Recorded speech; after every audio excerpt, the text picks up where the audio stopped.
The speaker is in fact someone involved in ethics and responsibility, a very important, perhaps the important issue in our society, education, as you've heard. Mr. Paul Thornton, Associate Headmaster at St. Benedicts School in Newark, New Jersey, has worked there for 40 years, from 1974 to 2000, and, well, now it's more than 40 years, okay, so to 2014. He headed the school's development efforts with overall responsibility for fundraising and public relations. As you know, he's a stand-in for his friend and buddy and classmate even in high school, Father Ed Leahy, who has led that school for generations. And Paul Thornton has gone out of his way to come here tonight and hold forth on those issues that Father Ed was going to talk about. Paul is a graduate of Harvard and has an MA from Rutgers University in English Lit. And he has spent a lifetime in education and doing God's work in the middle of Newark, New Jersey. And he has a bunch of things to say to you, and we hope to have a lively Q&A period. I give you Paul Thornton.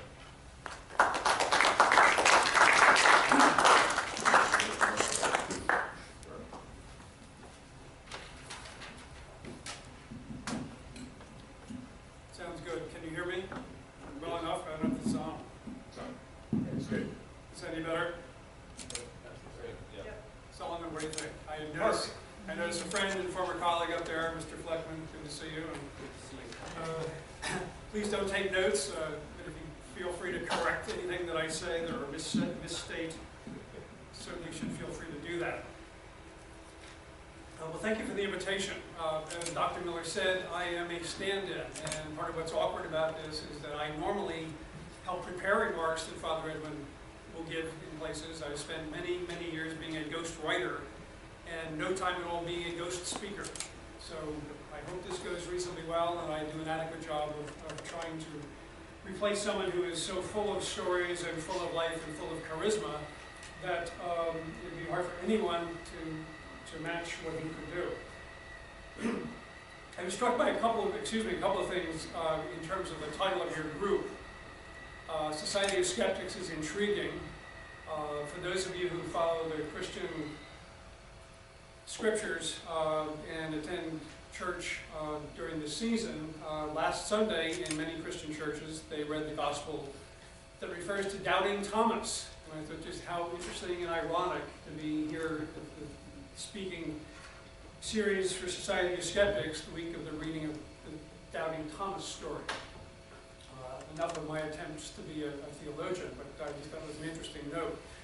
The other thing, though, that did strike me as particularly meaningful is that in the Easter season it's impossible to ignore the signs of new life, miss the metaphor of rebirth and resurrection, which of course is at the heart of the Easter story, and is clearly the heart of the St. Benedict story.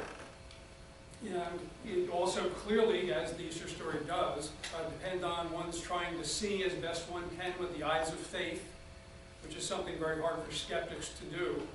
And I appreciate that. Most of us spend much of our lives being skeptics or somewhere on the border of skepticism about lots and lots of things, not least of which being religious conviction. For us, the good news is that the monks of Newark Abbey didn't harbor those kinds of doubts, or if they did, were willing to work to overcome them. And that's really the story of the renewal, the refounding, the reincarnation, really, of St. Benedict's Prep. You probably heard Dr. Miller say that I am a graduate of St. Benedict's Prep. I also happened to be at St. Benedict's Prep on February 15th, 1972, when it was announced that St. Benedict's Prep was closing. Much to my dismay, astonishment, distress, along with that of the, I think there were about 640 young men and another group of, I'll say, 45 to 50 lay colleagues and a dozen to 20 monks, I guess, were in the room when that announcement was made. It would be hard to imagine a more devastating announcement to be made to an auditorium full of people sort of made a commitment that their schooling would be spent there on King Boulevard, then High Street, under the supervision and tutelage and fine instruction of the then monks of Newark Abbey. And I was part of that group and felt, I think, just about as strongly as anyone could, the horrible poignancy and the tragedy really of that moment for lots and lots and lots of people, not least of which were the monks. So part of what I need to say in terms of the rising of St. Benedict's or the renewal of St. Benedict's is to give you a little bit of scene setting about what a difficult time the monks had coming to that decision. I think that will convey a little bit more of just what is involved in the monks' determination and active commitment to work as hard as they could, those who remained in Newark, and I'll get to that in a minute, to reopen the school. So a little bit of context. First of all, and I didn't mean to be too sarcastic, the monks in Newark are Benedictins. They've been in Newark, their community's been in Newark since 1840. They opened St. Benedict's in 1868. I'm not sure whether Blair is much older, a little bit older. But that's a long, long, long time. St. Benedict's has been in Newark longer than Prudential, longer than Rutgers, longer than lots of other institutions that you probably think are quite recognizable. But St. Benedict's has been there longer, or was there longer. Monks are men who take a special vow to their community, which they join in order to seek God by works of worship. I think I heard Dr. Miller say prayer and work. Ora et labora will be the Latin phrase that's very familiar to folks who know Benedictines. And they make a vow that's very specific to Benedictines. It's a vow of stability, which means what it probably sounds like it does. That is, they take a vow to a certain place in a certain community. So that if Father Edwin, as a 21-year-old young man, took his first vows to be a monk in Newark, his expectation was that he would live and work there until he died. As he's often said, I'm going to be here until they carry me out. That would have been the notion and the sense of commitment of all of the monks who joined at that time. And when Father Edwin joined the community of Newark, there were, I'll make a rough guess, approximately 45 to 50 monks who were there, a good many older, and a couple who were joining at the same time as he did. A key to the ability to live that life is a sense of community, a community of purpose, that in addition to the work of prayer that the monks do, and it is considered a work that the monks do, a holy work, a divine work, the work that they do in common is usually the element that helps to create those strong bonds that will keep them a tight-knit and committed community of brothers bearing one another's burdens during their lives as monks. So, to fast forward a little bit, you can probably imagine how devastating it would be to be in that community and then have this community begin to think about whether it could continue what had been its historic work, that is running a school for boys which had been going on since the late 1860s. Most of us think of that as way, way back in history, tremendously long history of unbroken service, hard to imagine it could possibly come to an end. And the reasons that it did are fairly complicated. The published reasons are interesting to me.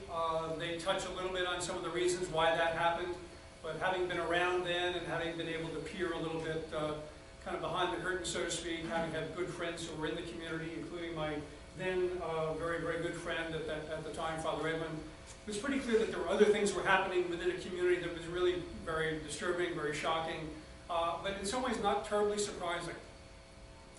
In about 20 years, from the early 1950s to the early 1970s, the city of Newark had gone from a city that was predominantly white, including lots of ethnic groups, Italians in the North Ward, lots of Jewish folks in the South Ward, a section called Weequahic, others in the Vailsburg section, mostly the remaining Irish who were there. The East Ward, a very interesting mixed lot of people, originally Spanish, some who'd come from Portugal, some new immigrants there. But the city in the 1950s was still majority white.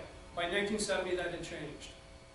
The riots were part of that, but they weren't the only part of that. There's a mix of sociology and politics involved in all that, which some of you may already have studied in terms of what was going on in the expansion of highway systems, lending that were burgeoning, homes in the suburbs. This was the end of the sort of post-war boom, and lots of folks wanting their own plots of land and deciding that city neighborhoods were a little too crowded, a little too noisy, perhaps not the right place to raise families, all laudable, understandable reasons. But by the 1970s, the city of New York was predominantly black. Well, if you're a monk in the community and you're in the school where often many of them have gone to school, seeing the city change around you, being a little bit uncomfortable, a little bit wary, could be a little frightening. You begin to feel like maybe you're some sort of oasis or some kind of sanctuary. No question that began to gnaw away at the minds and emotions of some of the monks, beginning to wonder, can we survive here? Is this going to continue to work? This precedes even the riots, when those feelings were beginning to be more and more evident. And remembering that this is a community that really has to have a common work for it to be truly viable, to be a community of real meaning and purpose for men. These are very difficult feelings. Added to that, they had a then abbot who believed for the longest time that monks didn't belong in the city in the first place. So there was a certain amount of pressure coming even from the top that this probably was not an hospitable environment for monks. Well, to say, a bunch of monks found this fairly frightening. There's a whole other group, many of whom had decided that the city was something that really was part of their lives. They'd grown up there, they'd gone to school there. Maybe the city was offering the chance for a different kind of service.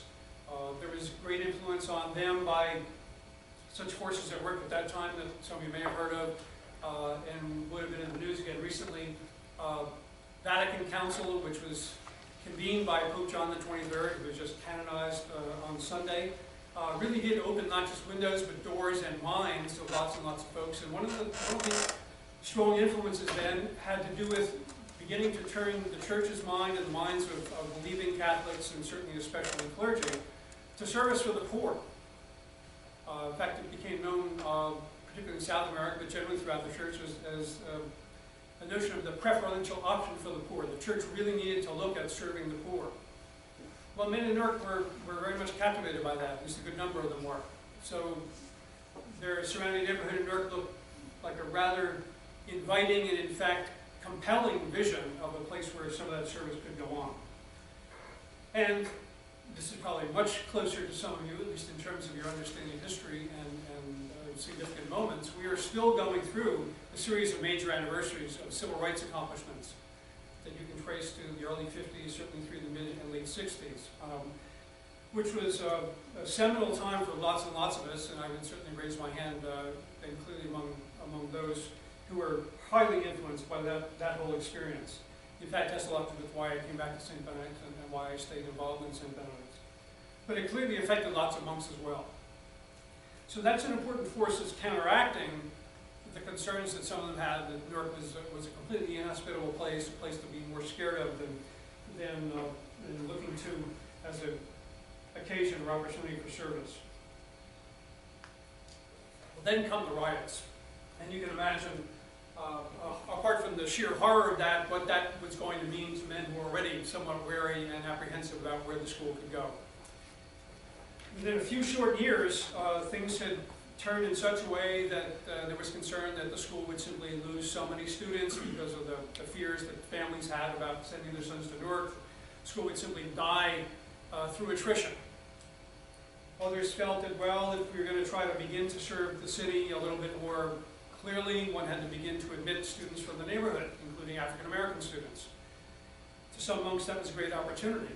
To a great number of others, it was a source of real discomfort and awkwardness and, to some degree, wariness about whether the school could continue to be the vaunted prep school, high standards, sending kids to the top colleges and so on, as had been the school's history. Because it had, for the longest time, served primarily white middle class, working class, some more affluent students, but for the most part, a very solidly middle class community. Well, those forces really began to grind and cause enormous tension, leading to a decision that really took numbers of months, probably stretching really altogether over about a year's time, with many, many serious gut-wrenching meetings in the monastery, which are related in a book that I'm leaving with Dr. Miller and for the library here. Very, very difficult, soul-searching discussions leading to a decision to close the school. Something had been unthinkable for the longest time, and was a closely kept concern within the monastery. So that those of us who were there on February 15, 1972 were hearing for the first time that this was even a possibility. There may have been rumblings, may have been rumors, but for most of us, this came as a thunderclap. No one could possibly imagine that this could happen. But it did. Probably the most dramatic sign that this was really not just about a fall off in the numbers of students and concern about the dollars that were or were not coming in, that couldn't be projected. I think at that point there was some concern about deficits of maybe tens or 20 or 30 thousands of dollars, which these days would sound laughable. One good gift could solve those problems. We would think, those of us who work in advancement the way I do, and what was the big issue? So it really wasn't about money. It wasn't about losing students. In the words of Father Edwin, and I will try to quote him, it was about a loss of faith. Men who really just looked around and saw the darkness, and saw the difficulty, and saw the challenge, and felt they just weren't up to the task and just could not summon the faith to continue. And the result of it was, rather dramatically, 20 or so of them, about a quarter of the men who were in the monastery, actually left Newark Abbey. Many of them went to Morristown, to what had been a brother monastery, the Dumbarton Schools Monastery called St. Mary's Abbey. And the rest of the men were left in Newark, wondering, what do we do now? Our work is, at least for all practical purposes, is over. Where do we go? What do we do? Behind all this, as I say, is this vow of stability. They were committed for their lives to be part of this community in this place. One doesn't sell monastery property to the highest bidder and go find a nice, greener, pleasanter place to be. You are vowed, not just to your brother monks, but vowed before God that this is where you will spend your life and do your service and continue your work of serving God, seeking God, and praying, and joining whatever common work the community decides to do. So, what happens? It didn't take very long before the men who were left decided that as much as they could probably find part-time, short-term, other kinds of things to do, some stay in education. Father Ed went off to join a community that was doing drug rehab in Jersey City. One, Solomon will appreciate this, Father Philip drove a truck, and not surprisingly, right? That's why he knows his way around all over the place. Father Philip drove a truck for a year. Several others went and found other teaching jobs. One worked in a Veterans Administration hospital as a chaplain. All manner of things that they tried to do, which were more typically Jesuitical, frankly, than Benedictine. Benedictines would never do that. Benedictines really must have a common work. Probably within months, I guess I'd say, if I were to speculate, they decided that this didn't make any sense at all. They could not continue their community life of prayer and worship together and communal life if they were doing different things. So it's pretty obvious what they knew to do best, what Newark needed them to do best, was to get back to the schoolwork. And so that's what they began to plan to do. By several months later, probably by the fall, it was pretty clear that, yes, they needed to get a school going. They did not necessarily think it was going to be St. Benedict's. In fact, I think none of them had the temerity to suppose that that's something that they could even attempt to do. They had diminished ranks, they had a series of empty school buildings, they had practically no money. Would be a nice idea, but how could one possibly do this? But they decided that they ought to do something small and start small and see what they could do collectively to make a venture in Newark work again. They would use the name St. Benedict's, but it probably couldn't be St. Benedict's Prep. So they got to work. It was clearly an act of enormous faith, enormous determination, and to some degree I think it was an act of a certain kind of resistance. I don't think any of them really believed that their school should have been closed on them, and they were determined that they were going to make something work. I wouldn't say it was entirely out of a kind of a sense of, we'll show those guys that this really could work. But there clearly was a part of that that resided in the guts of some of these men. The other thing I guess it's fair to say is that they were not left without strengths. One of the reasons I'm disappointed on visuals here is it would be nice to show you how young and vital so many of these men were. Father Edwin, who was elected, I guess it's fair to say, by his peers to be a headmaster for a school that did not exist, was all of age 27. Not really a whole lot older than some of you sitting here. I was thinking, speaking to Dr. Miller-Rowe, he said, a couple of us were just a few years out of college. And here's Father Edwin being given the charge. He's going to lead this new school that doesn't yet exist and try to put things together. He was much more of a dynamic, active guy, an athlete, a coach, but not really an academic. He had alongside of him Father Albert, who was in fact an academic, was kind of the academic par excellence. He just finished a program at Columbia Teachers College, learning how to do, of all things, design curriculum. Sounds like probably a good person to have at your side. So the two of them became this sort of interesting, odd couple. Father Edwin with the vision, with the randomness, with the insights, with the intuition and people skills. Father Albert with the intellect, with the training, and clearly the eagerness to say, gee, I'd like to take this blank sheet and see what we can do to create a school that's going to work for kids in Newark.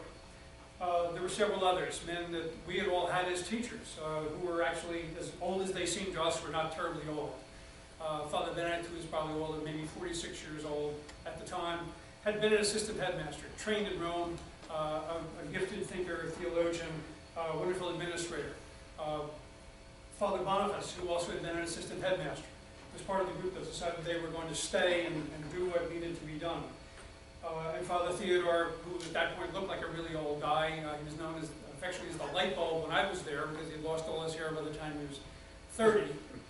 Fabulous math teacher, stern, tough guy, had been a director of athletics. So there were lots of strengths that would allow them to pull together and put a school of some kind together.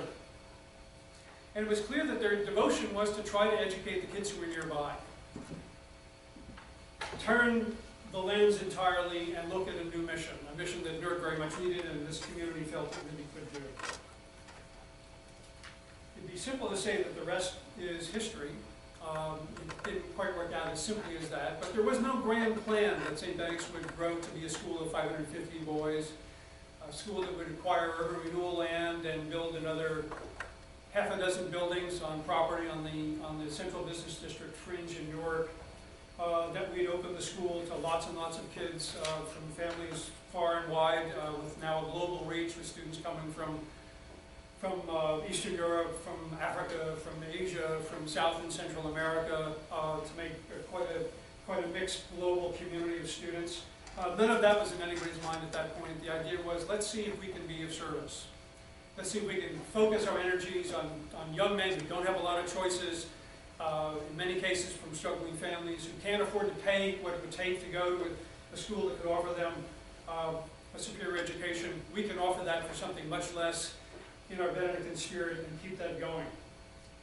And learn how to do it as we do it, without some sort of grand master plan, with spreadsheets and a business case that's going to make sense. Father Ed would say, if you're here today, the business plan still doesn't make sense.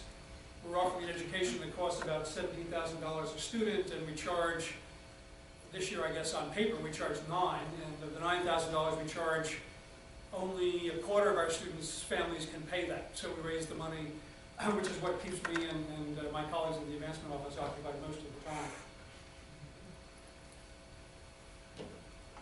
You have to move quickly. There are several things that the men decided to do that would be things you can only do if you're free to create a school, in effect, from scratch. Start a school that runs year-round, 11-month calendar. Run a school that actually had students helping to carry the burden of responsibility for keeping track of one another. We have a motto at school called, "Whatever hurts my brother hurts me," which is based on the notion that schools can work very well if students really do take some responsibility, not just for themselves, but for one another. At convocation we have every day, students are responsible for taking attendance, which also means that they're responsible for finding out not only who's missing, but why are they missing. If someone has gone for a couple of days, the clear effort is to go and find out what's going on there. It was a school that was going to have to go the extra mile for students. The term in loco parentis is used fairly casually in lots and lots and lots of schools, especially schools like this and schools like St. Benedict's has been. At St. Benedict's it tends to be much more literal than metaphorical. There is a sense that we, the faculty, monks and lay folks who join them, are truly responsible for students. After hours, whatever that actually means, because the school day rarely seems to end at anything like a normal time. But it does mean after hours. It means giving guys rides home from school. It means being the listening adult who's paying attention to what they may need that's not going on at home.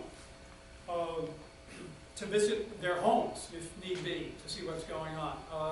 There's a wonderful anecdote that Father Edmund tells, it gets better every time he tells it, about what we referred to as homework raids in the early days, because you really couldn't be sure that when guys went home, would there be lights on? Would there be anybody home? Would there be the ability to get any work done?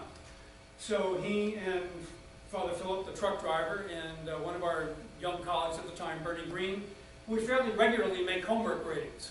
You can imagine you're a teenager and your headmaster or teacher comes ringing the bell at your apartment building and comes storming up the steps and knocks on the door and wants to know where you are and what you're doing. It doesn't take a whole lot of those to begin to get people's attention that maybe they're everywhere. There's no way to hide from these guys. They'll just show up unannounced almost any place. And that began to be a really good reputation for our headmaster and others to have, as you probably can imagine. Not that any of you would need that kind of monitoring of course, but our guys certainly found that that was just what they needed.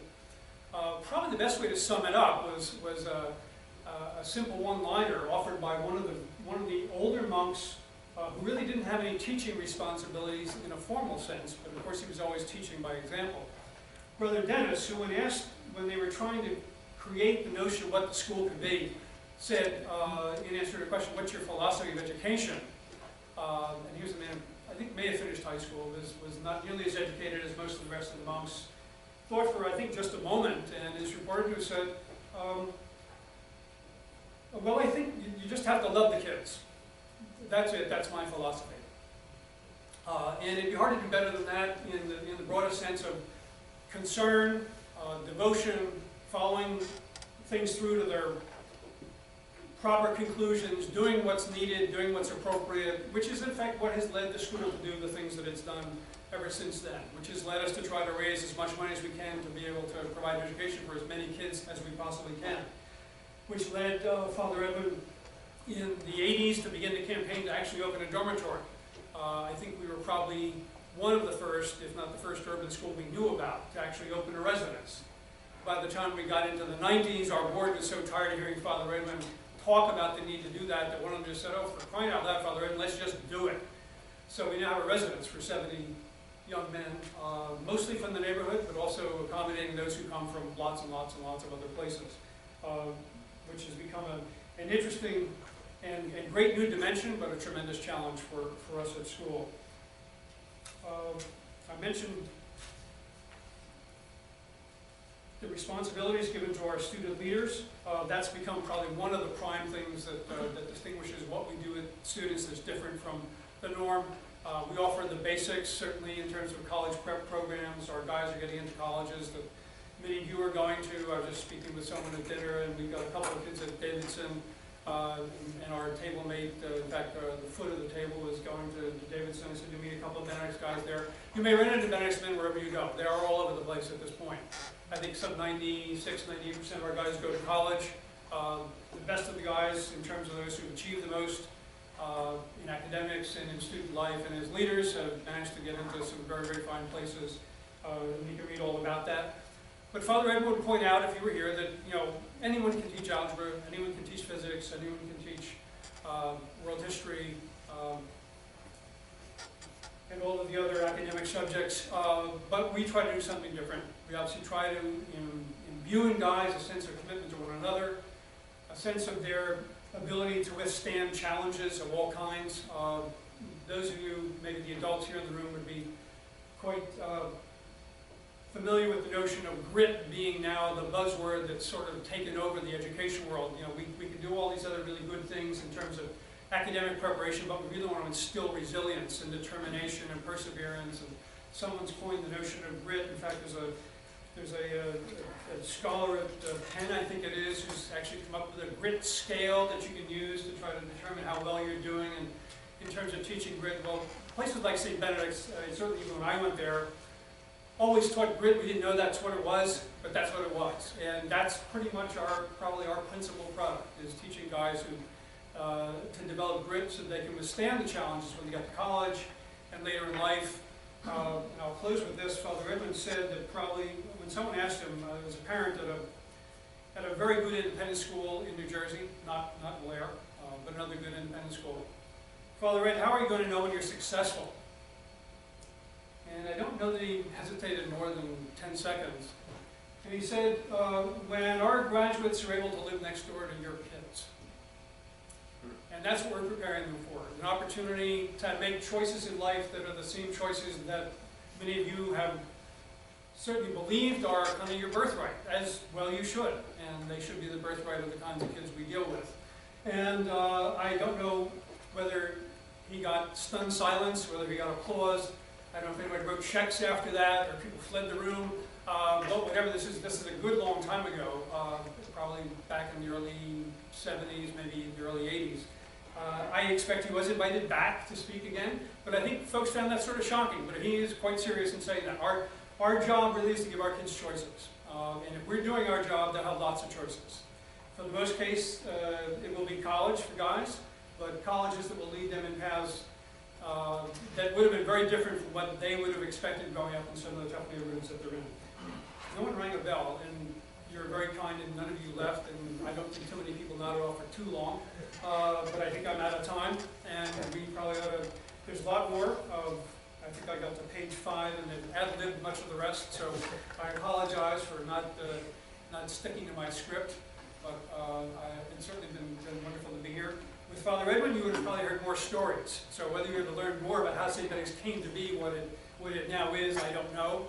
But if you've learned that it's more than a world-class soccer team and a pretty good basketball team and a place that trains some phenomenal runners, but it actually is an interesting place that focuses on building community, training guys to be leaders, giving them a sense that they've got power to make choices in their own lives, then I guess I've done what I could try to do. So thank you very much. Got some time for questions. Please raise your hand. Sure, I do, but don't feel obligated. You know, I don't think you'll be penalized if you don't ask questions. Yes, the woman next to last row. Oh, that's has the topic of going co-ed ever come up? No. That was easy. Is there a sister school? Well, I should say, I did say that a little bit too glibly. It's usually come up from sisters of our students, sisters or cousins or friends, and say, you know, I love what's going on here, Father Ed, can I come? And I think the basic answer is, at least as long as Father Edwin is its headmaster, and he's showing no signs of slowing up. I mean, he's my age, but looks much younger. Probably no. We do have, the other point is we are certainly committed and obligated to our sister schools. There's a wonderful school called, St. Vincent Academy, that's about 3/4 of a mile away from us, that shares an almost exact parallel history with us. They don't educate quite as many young women, but they do a wonderful job. And then a few miles farther away in Elizabeth, New Jersey, there's a Benedictine school run by women, 4 women, called Benedictine Academy, that's about to celebrate its centennial next year. I serve on that board. Actually, I serve on both those boards. I'm not sure that was a way for them to get some inside scoop about, you know, Jesus St. Benedict's planning ever to bring girls in, but no, there's no plan to do that. Great question, though. And it has been raised by numerous other women, for sure. Parents and others. Yes? As the vision that you guys had for St. Benedict's was being created, how much of it was formal as you were working toward that vision, this is what we want to create, and how much of it developed organically over time as you addressed the needs of the Well, I'll give you my answer. I'm sure it would not be Father Edwin's answer. He is a real seat of the pants, random kind of guy. Father Albert would have another answer, I'm sure, which is absolutely planned down to, you know, the next 5-year plan and then 5-year plan after that. A lot of it at the beginning clearly was learned by doing it. I mean, and there was a clear sense on the part of all of us who were there, and I became part of it fairly quickly, that this was going to have to be slightly different from the kinds of classes and offerings that we were all used to, that we'd grown up with, and that those of us who were more veteran teachers, had been managing in other years. But not so terribly different, but we had to kind of learn how to flex a bit, and I think that's been one of the virtues of the school. We've been willing to be, in some ways, maddeningly flexible, changing lots of things, lots of times, trying to figure out if we can get it right, or get it more right. That goes on a lot. What do you think, Solomon? Yes? And I wouldn't say it's supervising. I'd say it's just there's a lot of tweaking. You know, we can do better. I think it's one of the things that certainly the more rigid among us perhaps find absolutely frustrating as can be to be a faculty member, working with someone who says, well, let's change the schedule then. Well, all right, you mean next? No, not next year. How about next week? I prefer to do it tomorrow, but you know, let's get the schedule changed by next week or next. You know, I'm exaggerating, but only slightly. That's certainly the kind of headmaster that we work for. But part of it is that it is a kid-centered, kid-focused school. So if there's a driving motive, it is whatever we can figure out to do that's better for the kids than what we're now doing, that's what we're going to try to do. Good question. Yes, sir. What does St. Benedict's do by way of community projects for people of Newark itself? Great question. Probably the most obvious, I'll say formal planned thing is that during the month of May, we actually just started this yesterday, we have something called Project Phase, which is part of the 11-month calendar that Father Albert, in his wisdom and vision years and years ago. May is a time devoted to doing unusual things. Our freshmen hike the backpack, hike the Appalachian Trail as part of a backpack project in freshman year. Upperclassmen typically will elect to do community service, and that has our guys spread out all over the place. So it's not a concerted effort in one sense, but we have guys who are in senior centers, daycare centers, schools, hospitals, various social welfare programs, and that's now been going on for at least 30 years or so. So that's probably one of the most obvious ways in which we do community service. I guess the other thing that it'd be fair to say, and I guess it sounds presumptuous, is I think we, and certainly amongst being there, educating mostly kids from the community as a sign and as an effective way to give them options is perhaps the best form of community service that we can perform. I realize how self-serving that sounds, but that probably is the sense of mission that folks have there, for sure. Yes? You talked a little bit about the success of St. Benedict's. Can you talk about the educational alternatives like public schools in Newark? Yeah, a little bit, although I'm obviously not an expert. I mean, I live in Newark and I've been part of the community and certainly a concerned citizen. We have as some of you may know, some would say the charter schools are going up like mushrooms. The earliest one is probably about 20 years old right now, North Star Academy. The first one I know and has done an excellent job as part of a network called Uncommon Schools that's grown up probably a half a dozen charters, more in New York than New Jersey.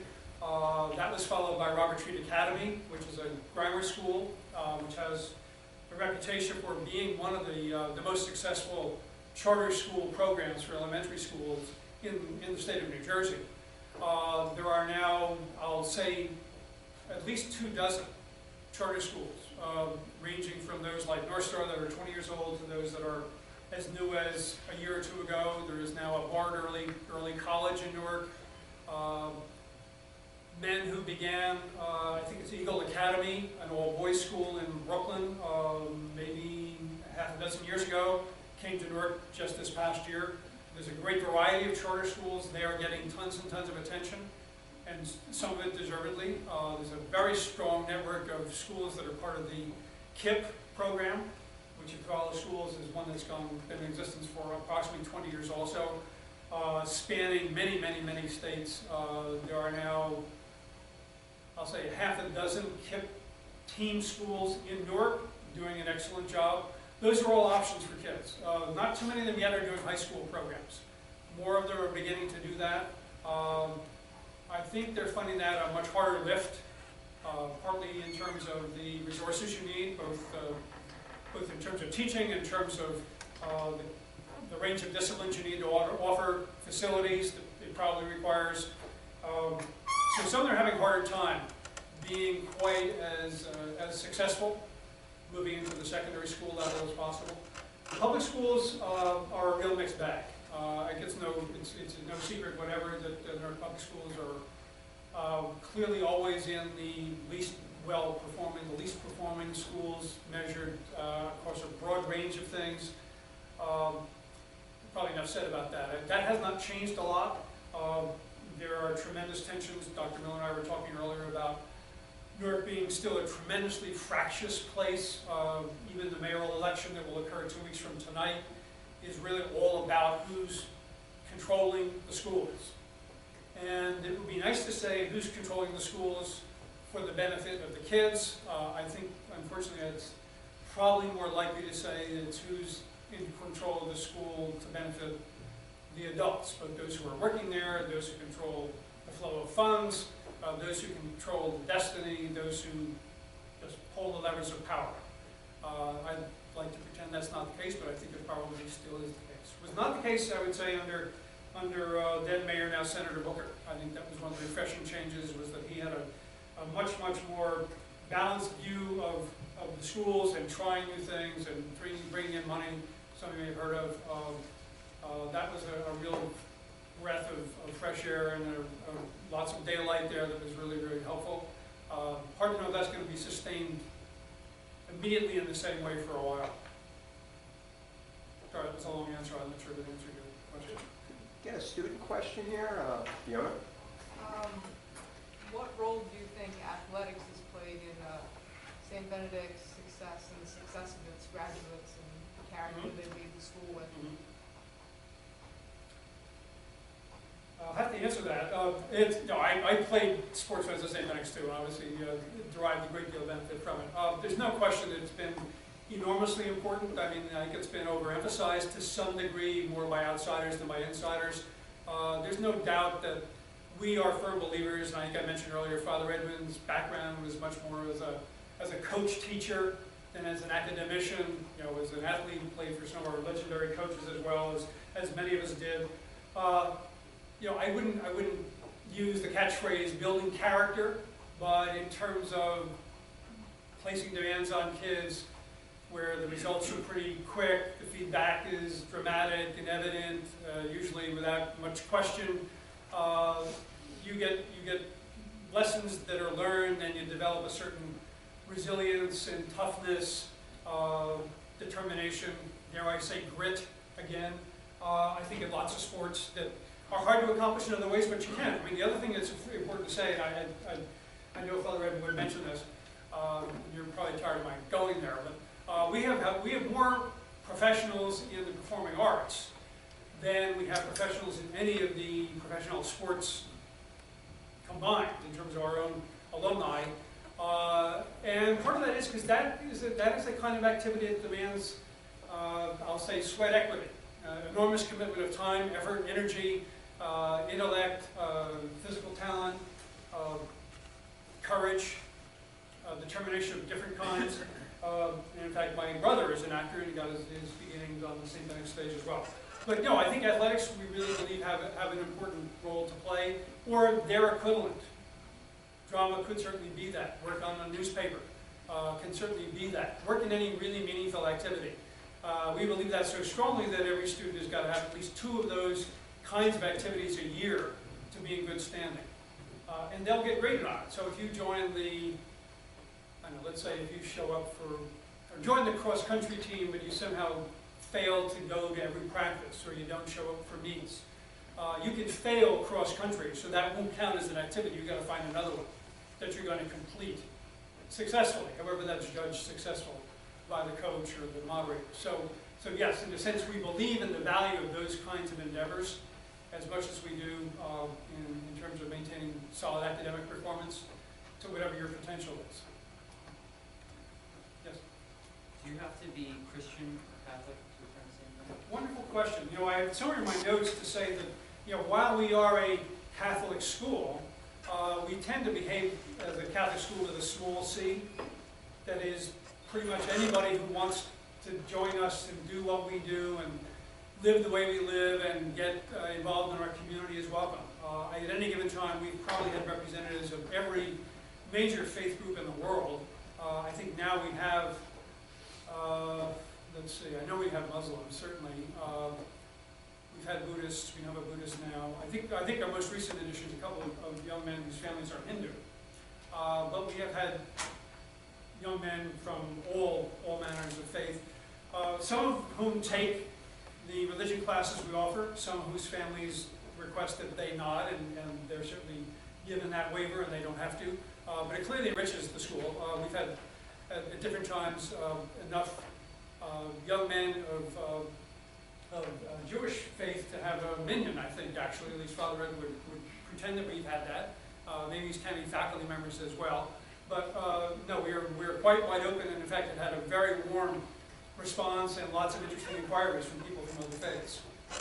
And they certainly helped make it a very, very rich environment. And that I touched earlier on how the school is much more diverse, perhaps even than photographs might suggest, with students coming from across the globe, and that's another way in which we believe we're probably able to be more diverse, certainly than any school in Newark.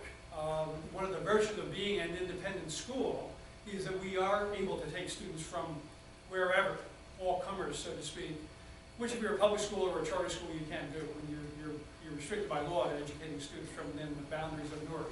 So one of our chief assets any longer is that we are it, as far as a school that can bring in students to go to school with students in Newark who come from all over. And our parents have always valued that. And certainly we do too. It makes for a much, much better overall environment in every regard, including runners from Kenya, basketball players from Croatia, or Venezuela, or wherever. They're the minority, of course, as you might suppose. There was another Well, question. you've been a great and very, very patient audience. And Well, maybe one I last should question applaud you. someone had there. Do you have a question? Yeah. One last question. How many of your faculty members are Benedictine priests Good. and how many are lay people? Good. Yeah, I may have glossed right over that. There are 15 monks who live in what is Newark Abbey, and Newark Abbey was a name intentionally chosen by the monks to declare their commitment to the city and its people back 45 years ago. There are 50 monks there now. I would say 9 are actively engaged in the work of the school. They're not all classroom teachers, but they're all present, involved. The oldest of them is an 83-year-old monk who's our treasurer, but he's around all the time. And I guess the youngest one now is, well, we have a young monk who's just 24, who just finished his first year as a novice, which is the year of training to be a monk. So he's the youngest. So they span, you know, pretty good range of ages as well. But thanks, that's a good question. And I won't take any names now. Father Red would be happy to if there are any who have some interest. They have to be young men, but we're always looking for new candidates or seekers, people willing to explore, people who got that kind of curiosity. Let me just say to that point, the book that I referred to earlier, that I was going to read some passages from if I had moved along quickly and more coherently. This will be in your library. Dr. Miller has a copy. If you want to read more, especially about aspects of the school program and the work of the men who made this possible, and the commitment of the monks of Newark that really is the foundation for the school and the lifeblood of the school. It's a very well told story, just 3 years old, and you might enjoy picking it up if you want to see any more about some of the things that I've touched on tonight.